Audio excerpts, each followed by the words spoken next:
Marami-rami ang nanghingi ng recipe ng basbusa, kaya naman ay upload ko to ng makabukod. So itong process na to ay skip nyo to pag meron kayong desiccated coconut or coconut flakes. Sadyang mali lang talaga ang nabili, malalaking flakes yung binili at sweetened din yan siya, kaya nilagay ko sa food processor. In a bowl, naglagay ako ng 2 eggs, 1/2 cup ng butter, 1/2 cup ng sugar, at 1/2 cup din ng yogurt, plain yogurt yan. At inad ko na ang 1 cup desiccated coconut or dried coconut flakes, 1 cup ng semolina ground, 1 teaspoon baking powder, 1/2 teaspoon ng baking soda, and konting-konting cardamom powder. Ginamitan ko yan ng immersion blender kasi nga yung aking coconut dyan ay malalaki. Pwede naman yung spatula lang yung gagamitin nyo.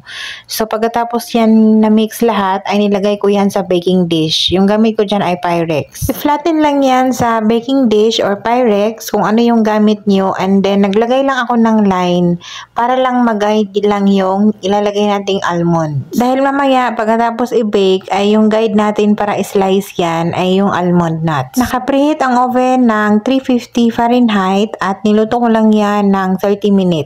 Bago ko binake ay nilagay ko na yung almond nuts. Yung apoy na gamit ko dyan ay nasa baba lang with fan. After 30 minutes ay okay na siya. Ready na at lalagyan natin yan ng syrup.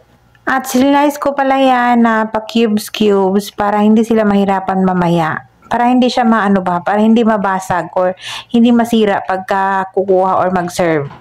Kaya naman nilagyan ko yan ng almond nuts dahil nga palamuti din naman yan siya, and then yun yung guide natin. Habang mainit pa yung basbusa, lagyan natin ng sugar syrup. Yung sugar syrup naman ay tansya-tansya lang yan. Depende sa inyo kung gusto nyo ng sobrang tamis, di damihan nyo.